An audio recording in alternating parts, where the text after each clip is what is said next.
सभ्यता और नदी घाटी दोनों में अनन्य संबंध है। जब हम प्राचीन सभ्यताओं की बात करते हैं तो नदी घाटी भी अवश्यम हमारे सामने उपस्थित होता है। आखिर में क्या कारण रहा कि ये सभ्यता नदी और घाटियों को अपने लिए उपयुक्त समझा? चूंकि प्राचीन काल में नदी व्यक्ति के जीवन को सुगम बनाने का एक साधन था। नदी में उपस्थित जल व्यक्ति को जीवन प्रदान करता था। जल सिंचाई के लिए, जल पीने के लिए, और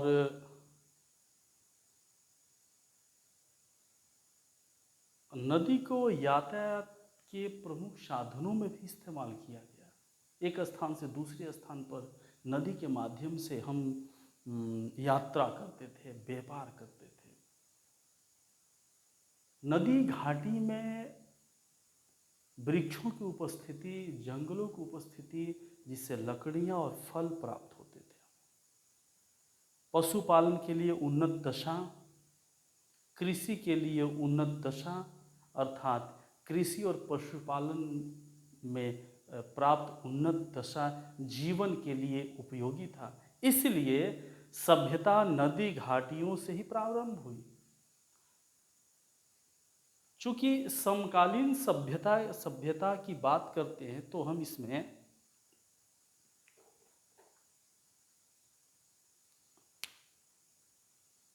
मुख्य रूप से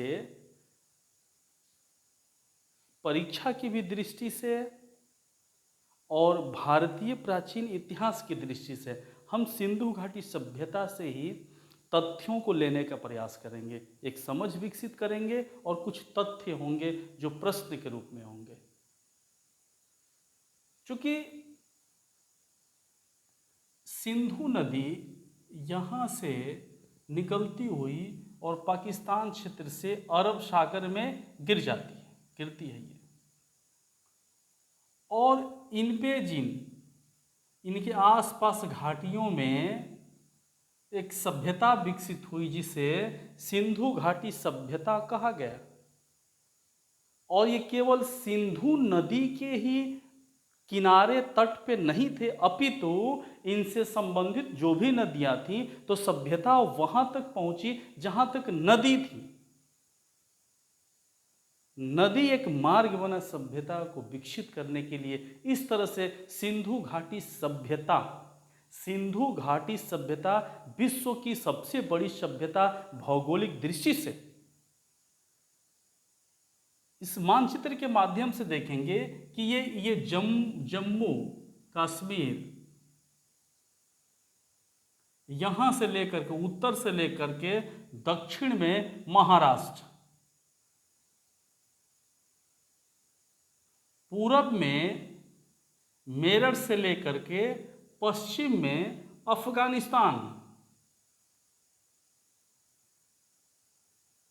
अफगानिस्तान तक ये सभ्यता विकसित हुई।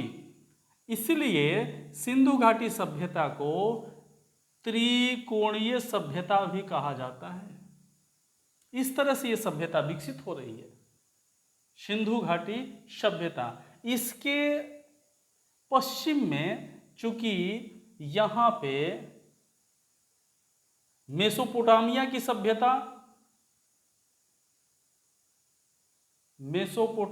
सभ्यता तथा इससे और पश्चिम में मिस्र की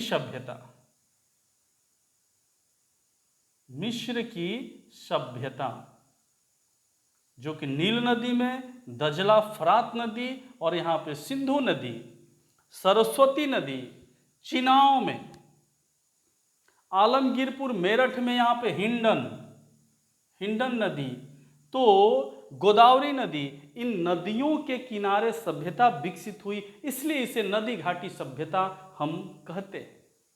ऐसे बताया जाता है कि सिंधु घाटी सभ्यता चूंकि ये इसके चारों इसके चारों केंद्र जो है, इसी केंद्र की परिधि में सभ्यता विकसित हुई। आप इसे देख सकते हैं और समझ सकते हैं। जम्मू कश्मीर का ये मांडा, मेरठ, ये दायमाबाद, महाराष्ट्र तक ये सभ्यता फैली। ऐसा बताया जाता है कि ये सभ्यता उत्तर से दक्षिण तक 1400 किलोमीटर तथा पश्चिम से पूरब तक ये 1600 किलोमीटर इसकी क्षेत्र, इसकी सभ्यता का क्षेत्र ऐसा रहा, विस्तार ऐसा रहा, ये बताया जाता है। यह सभ्यता त्रिकोणात्मक, यह सभ्यता मिस्र की सभ्यता, मेसोपोटामिया की सभ्यता से भी कई गुना ये बड़ी सभ्यता थी सिंधु घाटी सभ्यता। इसलिए संपूर्ण विश्व का ध्यान सिंधु घाटी सभ्यता पर गया।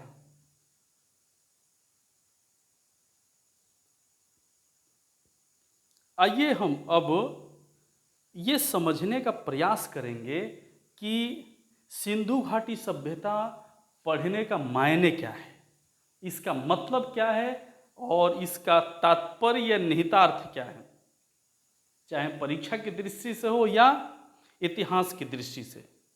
सर्वप्रथम हमें यह जानना चाहिए कि एक तो यह विश्व की प्राचीनतम सभ्यता, भूगोल की दृष्टि से विस्तृत सभ्यता, तथा एक और आश्चर्य है कि यह भारतीय भूभाग में स्थित सभ्यता अपने आप को भारतीय सभ्यता के साथ जोड़ने का प्रयास किया।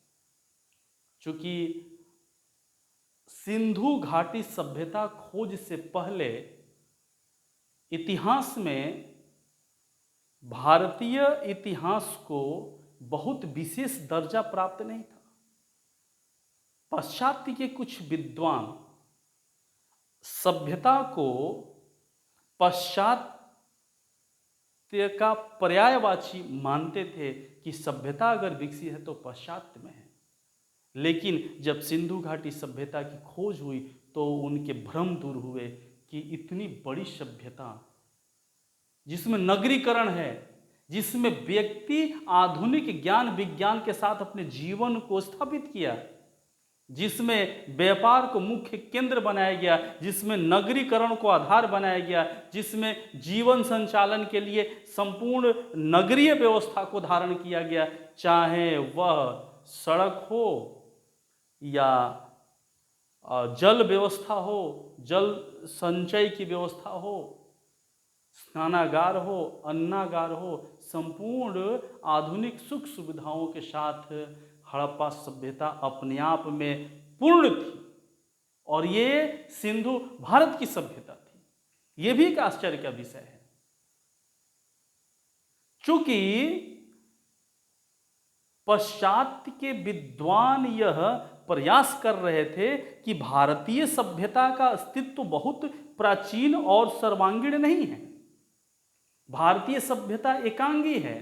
भारत में जो सभ्यता विकसित हुई है वो अज्ञानता से आई है। भारत के पास विज्ञान नहीं है, भारत के पास दर्शन नहीं है। ये जो कुछ भी विज्ञान दर्शन ये पाश्चात्य के पास है। और इसी खोज में जब सिंधु घाटी सभ्यता की खोज होती है तो पाश्चात्य के विद्वान ये मानते हैं कि विश्व की सर्वाधिक परिपक्व, सर्वाधिक नगरीय व्यवस्था से युक्त सिंधु घाटी सभ्यता भारतीय सभ्यता है। इसलिए भारत को संपूर्ण विश्व ने स्वीकार किया।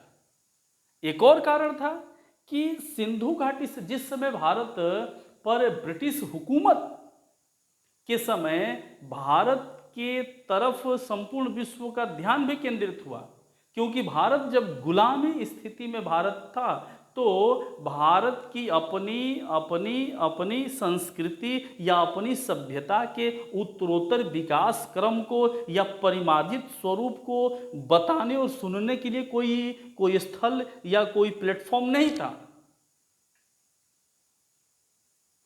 भारतीय प्रयास करते थे कि हमारे दर्शन संस्कृति को और भी देखें और समझे, हमारी सोच, हमारे आदर्श, हमारे मूल्य को समझे। लेकिन संपूर्ण विश्व का ध्यान सिंधु घाटी सभ्यता ने अपनी तरफ केंद्रित किया। यह भी एक आवश्यक तत्व है।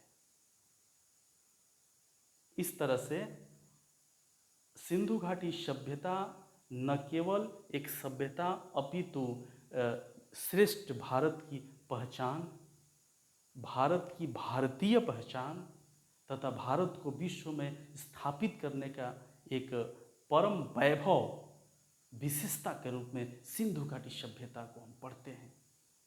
परीक्षा की दृष्टि से क्या है, ये तो एक आकलन या समीक्षा के रूप में हम सिंधु घाटी सभ्यता को देखते हैं कि आखिर में सिंधु घाटी सभ्यता का क्या महत्व रहा। तो सिंधु घाटी सभ्यता का महत्व प्राचीन से आधुनिक तक बना हुआ है, क्योंकि सभ्यता, प्राचीन सभ्यता भारत से है। इसके समकालीन पाश्चात्य में सभ्यता नहीं थी।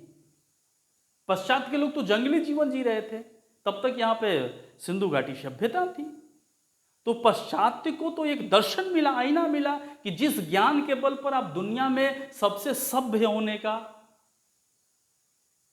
आप ढिढोरा पीटते हैं, तो आपको इससे सिंधु घाटी सभ्यता से सबक मिल गई और वह ये कहने के लिए बाध्य हुए कि विश्व की सर्वश्रेष्ठ उन्नत संस्कृति भारत में थी, सभ्यता भारत में थी। ये भी महत्व का विषय है। प्रश्न की दृष्टि से सिंधु घाटी सभ्यता में कुछ स्थानों की खुदाई हुई। हड़प्पा, मोहनजोदड़ो, चन्हुदड़ो, बनावली, लोथल, कालीबंगा। तो इन स्थानों से खुदाई के उपरांत कुछ वस्तु प्राप्त हुए जो इस्तेमाल किए गए थे। यही से प्रश्न होता है। एक और प्रश्न की प्रकृति है कि मोहनजोदड़ो का शाब्दिक अर्थ क्या है, मोहनजोदड़ो कहाँ है और किस नदी के तट पे है और उस स्थान से क्या प्राप्त हुआ।